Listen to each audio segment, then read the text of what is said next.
So my first question for you, Mr. Bynum, is, can you tell us how you got started in music ministry? Wow. Years ago, first, I must say, as a little boy, my mom said I used to crawl up to a table and act like I was playing the piano. Okay. So at 6 years old, they brought me a piano. I never had a lesson, and God just blessed me to play a song. So from that point, we were going to a Pentecostal church, and I don't know how they do it here, but back then, it was like, we don't care what you sound like. You act like you can play. They can sing in C and you playing in F. They don't care. So it was an amazing, I never forget that Pastor Jesse Hanshaw, who gave me the opportunity to learn. So it started then, and then from there went to high school. In high school, as an 8th grader in my city, high school started. Okay. So the senior class president asked me to start a high school gospel choir. I did in the 8th grade, kept the choir.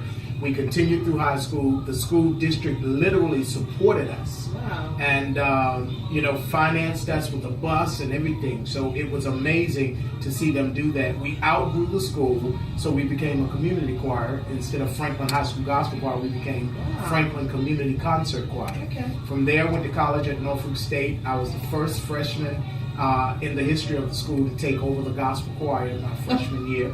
The choir had been going to competition at they have a big competition for the national, I think it's Baptist Union, Student Union, something competition. And they've been going for years, and my first year was the history in the school that they won, actually 3rd place out of 12 choirs nationally. Second year they won. And then while being a junior at Norfolk State, Old Dominion University, which is another university in the area, called the music department asking for a music director, and I was recommended by the music head. So I'm still a student, yet working at another university. Wow. Took over that gospel choir, stayed there for 10 years, and have played in churches all of my life. So it's just been an ongoing thing. Okay, so you have a new project that's going to be out in 2013, right? Yeah. Okay, can you tell us a little bit about that? The project is Bishop K.W. Brown Presents Earl Bynum at the Mount Unity Choir. We do have a webpage you can go to, which is www.themountunity.choir.com. And you can go there and listen to the single. However, the project will be out 2013. We're excited about that. Right now we have a single called Bless the Name of the Lord, which is part of the project, but there's so many other things on the project, such as Judy McAllister. Okay. Lady Judy is an amazing worship leader, songwriter, so she's with us. Lemmy Battles from Chicago Mass Choir, who's also with us, as well as Charmaine Swimpson, who's I picked my MD from my church to handle the musicians, and another young man, Pastor Cedric Rousen, who's an amazing writer, who actually wrote an anthem that's on the CD as well. And then I took it over as doing all of the vocals and all of the production as far as producing. Wow. Okay, so you mentioned anthems. So I have a question for you. Sure. They say choirs are on the out. Okay. So what do you say about that? Choirs are on the in and will stay in. Okay. Because when I go to church, now the thing is, you see a lot of churches going to praise and worship teams, and that's fine. However, nothing can replace a good choir. Oh, that's true. And nothing can replace a good church choir, because you got to think, when we all grew up, we grew up on church choirs. And even the people coming up today, I mean, if I'm going through, and nothing against Stump, if I'm going through, I ain't gonna sing Stump. Right. I might sing Amazing Grace or something, Lord help me to hold out, or I know it was the blood. I need something to know that I'm anchored in Him, and that He is with me as much as I want Him to be. So you are the executive music director at your church? Correct. Which is the Mount, or? Yes. We are actually the Mount. We have 3 locations. Okay. We have our cathedral, which is the main location, and then we have our chapel, which is our youth location, which is up the street. And then we have a North Carolina location outside of Virginia in Elizabeth City, North Carolina. So it's a great, wonderful church.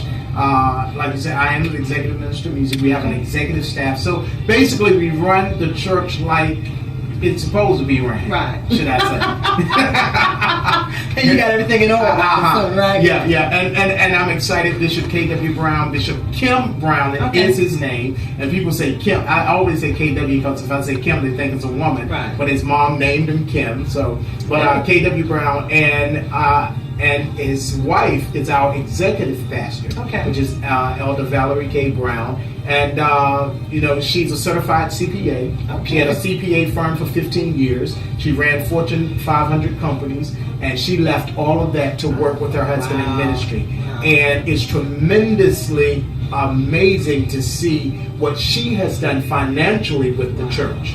And I'm excited because even this church, we have a man that's on what you call retainer called Dr. Chan, Dr. Sam Chan. He has about 1,400 churches under him. And what he does, he come into your church and he talks to your leaders in your church that you have appointed and find out what have you assigned them to do. And in doing so, what is the vision of the pastor? Because a lot of times we have the right person, wrong position. Or vice versa. So he find out what is the vision of the house of the leader and find out, is this person that you put in minister of music or head of parking or head of greeters, are they the right person for the job?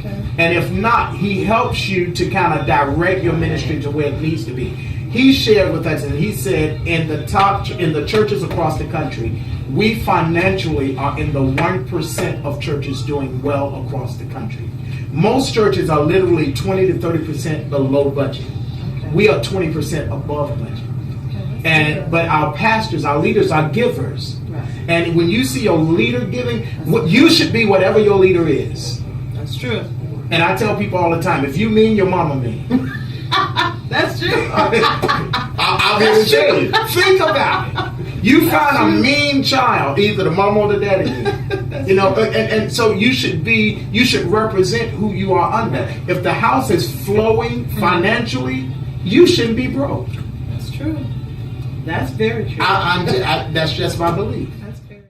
So my question is, how do you balance all of that? Because I read somewhere that you've been on about 14 international tours, etc., been to Italy and whatnot. How do you balance all of that with what you're doing, at the church? It becomes easy when you have a pastor who believes in you and you believe in them, and they're not intimidated by the music because they're confident in who they are in God. Because a lot of times I think worship leaders who are also artists, they fight with the struggle of music and pastoralship to the point that some pastors think the minister of music is trying to take the church. Can't nobody take nothing that God has already given you. So the thing is, the balance become easy when the leader and the minister of music understand the vision. It ain't but one visionary for the house. First of all, you can't have a vision as a minister of music and the pastor have a vision. Prime example, I may have practiced something on Thursday night with the music ministry to sing Sunday. If the pastor come up the hall and say, I want to hear such and such, he's a visionary. I do what he asks. And when we fall into line and stay in our lane and understand vision and understand order, it becomes easy. Projects do you have in the works? Coming up? Let's see. I don't know yet, but I'm working on something. Actually, just this project, which is the Mount project right now, and probably some projects after that. I plan on doing a solo project eventually after this, even with my group that I've had for 23 years, Earl Bynum and As We Are. And doing something, they're the group that's saying open my heart and my change is coming. So probably doing something with them and seeking out other artists who need help, because I get a joy literally in seeing other people do well. And anywhere I can assist them to do that, because I believe that if we give, God will give back to us. It's just not financial. So can you tell us a little bit about the Independent Gospel Alliance? Yes. That you guys just had your conference, right? In early July. That's right. And tell me about that work that you do with Philip Carter. Philip Carter, wonderful guy.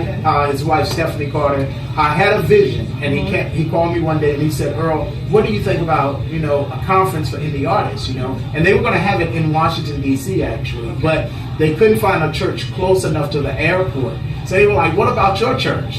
Sure. And my pastor and first lady was like, sure.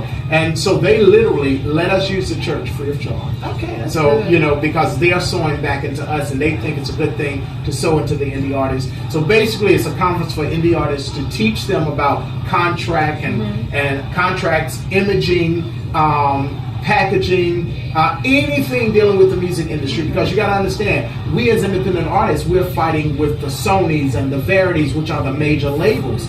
So we have to be on point and know that you can't just spend your money on production and don't get a good cover. That's important. That is important. You don't want it to look cheap, right? Because, you know, the product may be good inside, right, but the first thing I see is the cover. Right. So I may toss it as a radio announcer because the cover looked like it's not going to be anything. Right.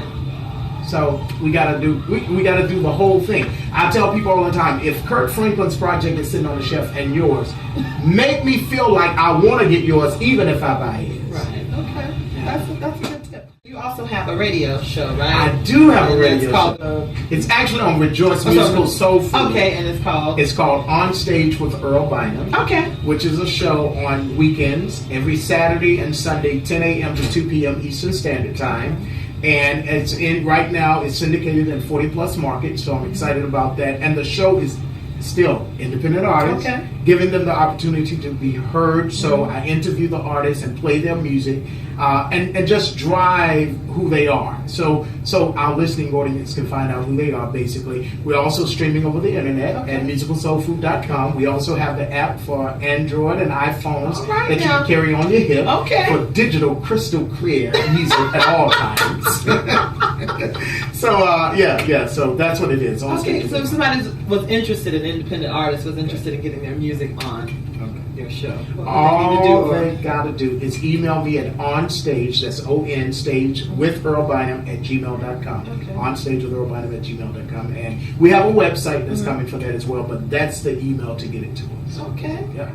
So is there anything you'd like to say to any listeners or to any of your fans that are out there? If you need me to come to your church, call me.